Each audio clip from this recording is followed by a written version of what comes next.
Kinetic theory of gases. Real gas जो वास्तव में प्रेजेंट होती है अपनी एयर, रियल गैस है। ऑक्सीजन, क्लोरीन सब रियल गैस मानी जाती हैं। दूसरी होती है ideal gas. Ideal gas actually experiment के लिए ज़रूरत होती है। आइडियल गैस का एक फिनोमेना है, अगर रियल गैस का टेम्परेचर हम बहुत ज़्यादा कर दें, बहुत हाई टेम्परेचर कर दें और प्रेशर बहुत लो कर दें, तो रियल गैस का बिहेवियर आइडियल गैस की तरह हो जाता है। वो एक आइडियलिज्म की तरफ चली जाती है। आइडियल गैस के मॉलिक्यूल जो होते हैं ब्राउनियन मोशन करते हैं, रैंडम मोशन करते हैं। आइडियल गैस के मॉलिक्यूल का शेप और साइज नेग्लिजिबल होता है, ना के बराबर माना जाता है। आइडियल गैस के मॉलिक्यूल के बीच में फोर्स नहीं होता, लगभग ज़ीरो। तो इट्स मीन्स कि आइडियल गैस के मॉलिक्यूल में किसी भी प्रकार की पोटेंशियल एनर्जी नहीं होती, क्योंकि फोर्स ही नहीं होता। आइडियल गैस के मॉलिक्यूल के पास सिर्फ काइनेटिक एनर्जी होती है, energy due to speed, only kinetic energy होती है। जबकि अगर रियल गैस की बात करें तो रियल गैस के मॉलिक्यूल के पास साइज भी होता है, रियल गैस के मॉलिक्यूल के बीच में फोर्स भी होता है, रियल गैस के मॉलिक्यूल के पास जो एनर्जी होती है वो काइनेटिक भी होती है और पोटेंशियल भी होती है, सम ऑफ काइनेटिक प्लस पोटेंशियल। जो रियल गैस के मॉलिक्यूल में होते हैं उनके कोलिजन जो होते हैं आपस में वो इनलास्टिक भी पॉसिबल हैं, जबकि आइडियल गैस के जो कोलिजन होते हैं वो इलास्टिक कोलिजन होते हैं, उसमें एनर्जी का लॉस नहीं होता है। चाहे भले वो कोलिजन मॉलिक्यूल टू मॉलिक्यूल हो और चाहे वही कोलिजन मॉलिक्यूल और जिस वेसल में गैस भरी हुई है उसके वॉल, दीवार के बीच में हो, उसको इलास्टिक कोलिजन कहते हैं, एनर्जी लॉस नहीं होती। Ideal gas PV is equal to NRT follow करती है, गैस लॉ कहा जाता है इसको। जबकि real gas van der Waals equation follow करती है, van der Waals equation. Velocity of molecules, अगर रियल गैस की बात करें तो सभी मॉलिक्यूल की वेलोसिटी अलग अलग होती है, किसी की V1, किसी की V2, किसी की V3 एंड सो ऑन। तो अगर हमको रिजल्टेंट वेलोसिटी निकालनी है, V एवरेज निकालना है, तो V एवरेज होता है V1 plus V2 plus V3 by 3। अगर n मॉलिक्यूल है तो n मॉलिक्यूल का average V1 plus V2 plus V3 up to n तक Vn upon n। V RMS find करना है, RMS मतलब root mean square velocity. RMS पढ़ा सीधा जाता है root mean square, but application उल्टा होता। पहले स्क्वायर करिए, फिर मीन निकालिए एवरेज, फिर रूट करिए। तो जैसे वेलोसिटी V1 V2 V3 है, इनका पहले स्क्वायर करेंगे, V1 square plus V2 square plus V3 square up to Vn square upon average निकालने के लिए divided by n, total number किया जाता है n, और फिर इसका रूट लगाते हैं अंडर रूट। तो V RMS आएगा V1 square plus V2 square plus V3 square up to Vn square upon n square नहीं है n, और पूरे का अंडर रूट। तो ये आ जाएगा V RMS, root mean square. फिर से स्क्वायर करा, फिर एवरेज निकाला और फिर अंडर रूट लगा दिया, उल्टा एप्लीकेशन है इसका। उसके बाद एक वेलोसिटी आती है मोस्ट प्रोबेबल एक्चुअल। जैसे आपके पास कुछ मॉलिक्यूल्स हैं, एक डब्बे में कुछ बॉल है, मैं आपसे कहूँ 10 बॉलें ग्रीन कलर की हैं, 5 बॉलें ब्लू कलर की हैं और 50 बॉलें वाइट कलर की हैं, और आपसे कहा जाए डब्बे में हाथ डालिए, एक बॉल निकाल लीजिए, तो मोस्ट प्रोबेबल बॉल कौन सी होगी? तो मोस्ट प्रोबेबल बॉल होगी वाइट कलर की, क्योंकि उसका नंबर सबसे ज़्यादा है। तो ऐसे अगर मोस्ट प्रोबेबल वेलोसिटी निकालनी है तो जिन मॉलिक्यूल की संख्या, नंबर सबसे ज़्यादा होता है, उसी की वेलोसिटी मोस्ट प्रोबेबल होती है। ये तो बात हुई रियल गैस के बारे में। उसके बाद अगर आइडियल गैस की बात करें तो ये फिक्स वैल्यूज़ हैं। अगर आइडियल गैस में VRMS की बात करें, that is under root 3 RT by m, m molecular weight होता है। हाँ, टी टेम्परेचर है, टेम्परेचर सिर्फ टी है फॉर्मूले में, गौर करिएगा। तो टेम्परेचर की वैल्यू केल्विन में रखी जाएगी। मैं पहले भी बता चुका हूँ, सिर्फ टी हो तो केल्विन, डेल्टा टी हो तो केल्विन या सेंटीग्रेड कुछ भी चलेगा। दूसरा होता है average, that is √8 RT upon pi M, √8 RT upon pi M. और तीसरा होता है most probable, that is √2 RT/m। सबसे ज़्यादा RMS होती है, फिर मोस्ट एवरेज होती है और सबसे कम होती है मोस्ट प्रोबेबल। आप इसको याद भी कर सकते हैं, राम का नाम, राम मतलब RAM, RMS सबसे ज़्यादा, फिर एवरेज, फिर सबसे लास्ट में मोस्ट प्रोबेबल वेलोसिटी। ये तो बात हुई वेलोसिटीज़ के बारे में। थोड़ा सा कन्वर्जन है। 1 atmosphere pressure is equal to 1.01 10⁵ newton per metre square. आप चाहो तो 1.01 को 1 भी लिख सकते हो, तो 10⁵ न्यूटन पर मीटर स्क्वायर, या फिर 10⁶ dance per centimetre square, CGS unit है डाइन्स, या फिर 760 mm ऑफ Hg। तो आप ये भी कह सकते हो 1 newton per metre square is equal to 10 dynes per centimetre square. 1 newton per metre square is equal to 10 dynes centimetre square. उसके बाद कुछ लॉज हैं। बायल्स लॉ, बायल्स लॉ ये है कि अगर हम गैस के मास और टेम्परेचर को कांस्टेंट रखें, मास और टेम्परेचर को अगर हम कांस्टेंट रखते हैं तो प्रेशर इन्वर्सली प्रोपोर्शनल वॉल्यूम होता है। आप प्रेशर को बढ़ाओगे वॉल्यूम घटेगा। तो ये होता है बायल्स लॉ, बायल का नियम। फिर है चार्ल्स का नियम। चार्ल्स के नियम के अकॉर्डिंग अगर किसी गैस के मास और प्रेशर को कांस्टेंट रखा जाए तो वॉल्यूम डायरेक्टली प्रोपोर्शनल होता है टेम्परेचर के। हाँ, एब्सोल्यूट टेम्परेचर की बात होती है, फिर बता दूं, क्योंकि केल्विन में बात करेंगे, क्योंकि थर्मोडायनेमिक स्केल है ये केल्विन, इसी में बात होती है। फिर उसके बाद आता है गैलुसाक्स लॉ। गैलुसाक्स लॉ ये कहता है कि अगर मास और वॉल्यूम कांस्टेंट हो तो प्रेशर डायरेक्टली प्रोपोर्शनल टेम्परेचर, मास और वॉल्यूम कांस्टेंट हो तो प्रेशर डायरेक्टली प्रोपोर्शनल टेम्परेचर होता। उसके बाद आता है अवागाद्रो लॉ। अवागाद्रो लॉ ये कहता है कि एक नॉर्मल टेम्परेचर प्रेशर, या अगर सेम टेम्परेचर है, प्रेशर है और वॉल्यूम सेम है, तो नंबर ऑफ गैस मॉलिक्यूल यानी कि मोल सेम होंगे। उसके बाद आता है ग्राम्स लॉ। ग्राम्स लॉ के अकॉर्डिंग रेट ऑफ डिफ्यूज़न, दो गैसेस के मिलने का रेट, डिफ्यूज़ होने का rate, that is inversely proportional under root of density. Rate of diffusion is inversely proportional of under root of density. दो gases के diffusion का रेट उसके डेंसिटी के अंडर रूट के इन्वर्सली प्रोपोर्शनल होता है। उसके बाद आता है डाल्टन लॉ। एक डब्बे में अगर मैं कोई गैस भर दूं, मान लीजिए हाइड्रोजन भर दूं, प्रेशर लग रहा है P1, हाइड्रोजन हटा दूं, ऑक्सीजन भर दूं, प्रेशर लगेगा P2, ऑक्सीजन हटा दूं, क्लोरीन भर दूं, प्रेशर लगेगा P3। फिर क्या काम करूं, एक डब्बे में इन तीनों गैसेस को इतने ही अमाउंट में मिला दूं, तो जो टोटल प्रेशर होगा वो हाइड्रोजन का प्रेशर प्लस ऑक्सीजन का प्रेशर प्लस क्लोरीन का प्रेशर मिला के होगा। तो P is equal to P1 plus P2 plus P3 and so on. आइए अब आपसे थोड़ी सी बात करते हैं मेल्टिंग एंड वेपराइजेशन और इवेपरेशन की।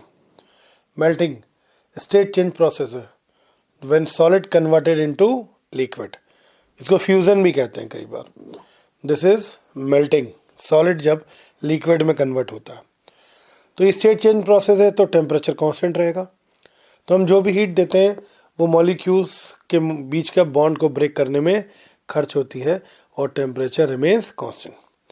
किसी भी प्रोसेस में जब मेल्टिंग स्टार्ट होती है तो मेल्टिंग स्टार्ट होती है तो पूरा सब्सटेंस मेल्ट होता है। आप एक कटोरी में अगर मान लीजिए बर्फ़ रख के रख दीजिए तो ऐसा नहीं है कि पूरी बर्फ़ मेल्टिंग चलेगी और पूरे सिस्टम का, पूरे कटोरी वाले बर्फ़ का टेम्परेचर कांस्टेंट रहेगा जब तक पूरे सिस्टम का टेम्परेचर 0 डिग्री सेंटीग्रेड रहेगा, जब तक कि पूरी की पूरी बर्फ़ पिघल नहीं जाती। पूरे सिस्टम का टेम्परेचर कांस्टेंट रहता है। प्रत्येक सॉलिड मेल्ट होता है, लेकिन वो डिपेंड करता है कि किस टेम्परेचर पे मेल्ट होगा और कितना एक्सटर्नल प्रेशर है। इस बात पे डिपेंड करती हैं चीज़ें। प्रेशर पे भी मेल्टिंग पॉइंट डिपेंड करता है कि कितने पॉइंट पर, कितने टेम्परेचर पे जाके चीज़ें मेल्ट होंगी। हाँ, मेल्टिंग पॉइंट का मतलब होता है वो टेम्परेचर जिस पर जाके चीज़ सॉलिड से लिक्विड में कन्वर्ट हो जाती है, that is known as melting. Melting जो है वो ऐसा सॉलिड है, ऐसी बॉडी है जो टेम्परेचर बढ़ाने पर एक्सपेंड करती है। तो उसके लिए अगर प्रेशर हम बढ़ा देंगे तो मेल्टिंग पॉइंट बढ़ जाएगा। ऐसी बॉडी हो जो टेम्परेचर बढ़ाने पे एक्सपेंड करती हो तो प्रेशर बढ़ाने पर मेल्टिंग पॉइंट बढ़ जाता है। और अगर ऐसी बॉडी हो जो टेम्परेचर बढ़ाने पे कॉन्ट्रैक्ट करती हो, जैसे प्लास्टिक्स, उनकी सिचुएशन में अगर हम प्रेशर बढ़ाते हैं तो मेल्टिंग पॉइंट कम हो जाता है। प्रेशर बढ़ाते हैं तो मेल्टिंग पॉइंट कम हो जाता है। फिर से सुन लीजिए, अगर ऐसी सब्सटेंस है जो एक्सपेंड करते हैं तो प्रेशर बढ़ाने पर मेल्टिंग पॉइंट बढ़ जाता है, और अगर कॉन्ट्रैक्ट करता है तो प्रेशर बढ़ाने पर मेल्टिंग पॉइंट कम हो जाता है। उसके बाद एक टर्म आती है इवेपरेशन। इवेपरेशन, जैसे आप गीला कपड़ा है, सूखने के लिए डाल दो, आप कपड़े धुलते हो, आप सूखने के लिए डाल दो, तो धीरे धीरे करके इसमें से जो लिक्विड है वो सब उड़ जाता है। तो इवेपरेशन किसी भी टेम्परेचर पर पॉसिबल है, क्योंकि आपके कपड़े चाहे गर्मी हो तब भी सूखते हैं, चाहे जाड़ा हो तब भी सूखते हैं, विंटर्स में भी सूखते हैं, समर्स में भी सूखते हैं, बारिश में भी सूखते हैं, बस टाइम थोड़ा थोड़ा अलग अलग लगता है। तो किसी भी टेम्परेचर पर इवेपरेशन पॉसिबल है, एट एनी टेम्परेचर। और बहुत कम लिक्विड उड़ता है, बहुत कम लिक्विड गायब होता है, मास चेंज नहीं होता लिक्विड का। जैसे आप घड़े में पानी रखो तो पानी जो है ठंडा हो जाता है, ये इवेपरेशन की वजह से होता है, क्योंकि घड़े के बाहर आता है धीरे धीरे पानी और हवा के साथ इवेपरेट हो जाता है। जब इवेपरेट होता है तो हीट का लॉस होता है, इस वजह से पानी ठंडा हो जाता है। लेकिन हाँ, घड़े के पानी की मास पर कोई बहुत फ़र्क नहीं आने वाला। अगर 2 लीटर पानी भरा है तो लगभग 2 ही लीटर रहेगा, 0.000 कुछ लीटर अगर गायब हो जाएगा तो इवेपरेशन में, तो आप निगलेक्ट कर सकते हो, यानी कि मास लगभग रिमेन कांस्टेंट रहता। उसी की जगह आप अगर बॉइलिंग की बात करो, इवोल्यूशन की बात करो, तो बॉइलिंग एक पर्टिकुलर टेम्परेचर पे होती है। और डेफिनेशन क्या होती है कि जब किसी लिक्विड का वेपर प्रेशर एक्सटर्नल प्रेशर के बराबर हो जाता है, तब शुरू होती है बॉइलिंग। जब वेपर प्रेशर एक्सटर्नल प्रेशर के बराबर हो जाता है। तो बॉइलिंग एक टेम्परेचर पे होता है, एक फिक्स टेम्परेचर पे होता है। तो बॉइलिंग और इवेपोरेशन में बेसिक अंतर टेम्परेचर का ही है। फिर factor influence the evaporation. Sir, evaporation कपड़ा सुखाने वाली बात सोच लें आप, बस एरिया पे डिपेंड करेगा। ह्यूमिडिटी, बारिश में कपड़े देर में सूखते हैं तो ह्यूमिडिटी ज़्यादा होगी तो इवेपोरेशन कम होगा। हवा चल रही होगी तो इवेपोरेशन तेज़ हो जाता है। ये सब जनरल फैक्टर हैं जो आप जनरल बात में समझ सकते हैं कि इवेपोरेशन किन किन बातों पर डिपेंड करता है। उसके बाद टर्म आता है critical temperature and critical pressure. Actual में क्रिटिकल टेम्परेचर वो टेम्परेचर होता है जिसके बाद अगर हम प्रेशर को ज़रा सा भी चेंज कर दें तो गैस लिक्विफाई हो जाती है। क्रिटिकल टेम्परेचर वो टेम्परेचर होता है कि जिसके बाद अगर हम प्रेशर को थोड़ा सा भी चेंज करते हैं तो गैस कैसी हो जाती है, लिक्विफाई हो जाती है। तो उस टेम्परेचर को हम क्रिटिकल टेम्परेचर कहते हैं। जैसे CO2 के लिए, जैसे कार्बन डाइऑक्साइड के लिए -31, ऑक्सीजन के लिए -118, हाइड्रोजन के लिए -240, हीलियम के लिए -268। ये क्रिटिकल टेम्परेचर होता है। क्रिटिकल टेम्परेचर और बायस टेम्परेचर में एक रिलेशन होता है, लेकिन उससे पहले क्रिटिकल टेम्परेचर के 1-2 फार्मूले आप ध्यान रखिएगा, डायरेक्ट ज़्यादा दिमाग पे जोर मत डालिएगा। क्रिटिकल टेम्परेचर की वैल्यू होती है 8A/27 RB। Where A and B are constant. Critical pressure की वैल्यू होती है A/27B²। ए और बी कॉन्स्टेंट है। और क्रिटिकल वॉल्यूम की वैल्यू होती है 3B, बी कॉन्स्टेंट है। फिर से बोलते रहो, TC 8/27RB, PC A/27B² और VC 3B। बायस टेम्परेचर होता है, बहुत ज़्यादा डिटेल नहीं पढ़ना है, बस एक फार्मूला रिलेशन याद रखिएगा क्रिटिकल टेम्परेचर और बायल टेम्परेचर के बीच में, कि Boyle's temperature is equal to 27/8 into critical temperature. Boyle's temperature is equal to 27/8 into critical temperature. Meaning of NTP and STP। NTP मतलब normal temperature pressure. Normal temperature 0 degree centigrade या 273 kelvin माना जाता है। Normal pressure 10⁵ newton per metre square या 1 atmosphere माना जाता है, या न्यूटन पर मीटर स्क्वायर को आप पास्कल भी कह सकते हो। और वॉल्यूम 22.4 लीटर माना जाता है। और STP की बात करें, स्टैंडर्ड टेम्परेचर प्रेशर, तो स्टैंडर्ड टेम्परेचर प्रेशर में आप बात करते हैं तो टेम्परेचर पे प्रेशर वही 1 एटमॉस्फेयर, वॉल्यूम वही 22.4 लीटर, और सिर्फ टेम्परेचर का चेंज होता है 25 डिग्री सेंटीग्रेड कंसीडर करते हैं। सॉरी, नॉर्मल टेम्परेचर का मतलब होता है NTP पर 20 डिग्री सेंटीग्रेड और STP पर 0 डिग्री सेंटीग्रेड। थोड़ा करेक्शन कर लीजिएगा, NTP का मतलब है प्रेशर और वॉल्यूम तो सेम रहता है, लेकिन टेम्परेचर होता है NTP पर 20 डिग्री सेंटीग्रेड नॉर्मल और STP पर 0 degree centigrade standard temperature pressure. ये IUPAC की नई रूलिंग है। Mean free path, molecule move करते हैं तो उनके बीच में टक्कर होती है, कोलिजन होता है।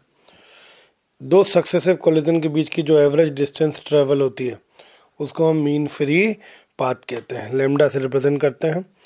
Lambda is inversely proportional to the density, directly proportional to the mass of gas और directly proportional to the temperature, inversely proportional to the pressure. Temperature बढ़ाएंगे मीन फ्री पाथ बढ़ जाएगा, प्रेशर बढ़ाएंगे मीन फ्री पाथ घट जाएगा। अब बात आती है डिग्री ऑफ फ्रीडम। एक्चुअल में the mode of absorption of energy is known as degree of freedom. कोई मॉलिक्यूल कितनी तरीके से एनर्जी को एब्जॉर्ब कर सकता है उसको हम डिग्री ऑफ फ्रीडम कहते हैं। एक्चुअल में डिग्री ऑफ फ्रीडम भाई ट्रांसलेशनल एनर्जी भी होती है, रोटेशनल एनर्जी भी होती है, और बहुत हाई टेम्परेचर हो तो वाइब्रेशनल एनर्जी भी होती है। तीनों के हिसाब से डिसाइड होता है। तो जैसे अब मोनोटॉमिक गैस है, जैसे आइडियल गैस मोनोटॉमिक गैस मानी जाती है, आइडियल गैस मोनोटॉमिक गैस मानी जाती है, तो उसका डिग्री ऑफ फ्रीडम 3 होता है, क्योंकि आइडियल गैस के मॉलिक्यूल में सिर्फ काइनेटिक एनर्जी, ट्रांसलेशनल एनर्जी है वो 3 एक्सेस में, X एक्सेस, Y एक्सेस और Z एक्सेस। तो डिग्री ऑफ फ्रीडम उसका 3 कंसीडर होता है। डायटॉमिक गैस में 3 ट्रांसलेशनल एनर्जी हैं, 2 रोटेशनल एक्सेस है, तो 3 + 2 5 होता है। ट्राइटॉमिक गैस में भाई दो तरीके की सिचुएशन होती है, लीनियर मॉलिक्यूल और नॉन लीनियर। जैसे लीनियर होता है CO2, लीनियर मॉलिक्यूल है। लीनियर मॉलिक्यूल में 3 ट्रांसलेशनल, 2 रोटेशनल और 2 वाइब्रेशनल, तो टोटल हो गया 7। 3 ट्रांसलेशनल, 2 रोटेशनल, 2 वाइब्रेशनल। और अगर नॉन लीनियर मॉलिक्यूल है तो 3 ट्रांसलेशनल + 3 रोटेशनल, वाइब्रेशन नहीं होता। H2O का मॉलिक्यूल नॉन लीनियर है, इसमें वाइब्रेशन नहीं होता। 3 ट्रांसलेशनल, 3 रोटेशनल, तो इसका डिग्री ऑफ फ्रीडम होगा 6। और अगर लीनियर है CO2 जैसे, तो इसका डिग्री ऑफ फ्रीडम होता है 7। डिग्री ऑफ फ्रीडम और एनर्जी में रिलेशन होता है। जैसे काइनेटिक एनर्जी ½ kT होती है, उसी तरीके से अगर आप जनरल बात करो तो टोटल एनर्जी जो है वो F/2 kT, F/2 degree of freedom by kT। तो काइनेटिक एनर्जी अगर आप मोनोटॉमिक मॉलिक्यूल की बात करोगे तो 3/2 kT हो जाएगी, ½ kT नहीं सर 3/2 kT आ जाएगी काइनेटिक एनर्जी।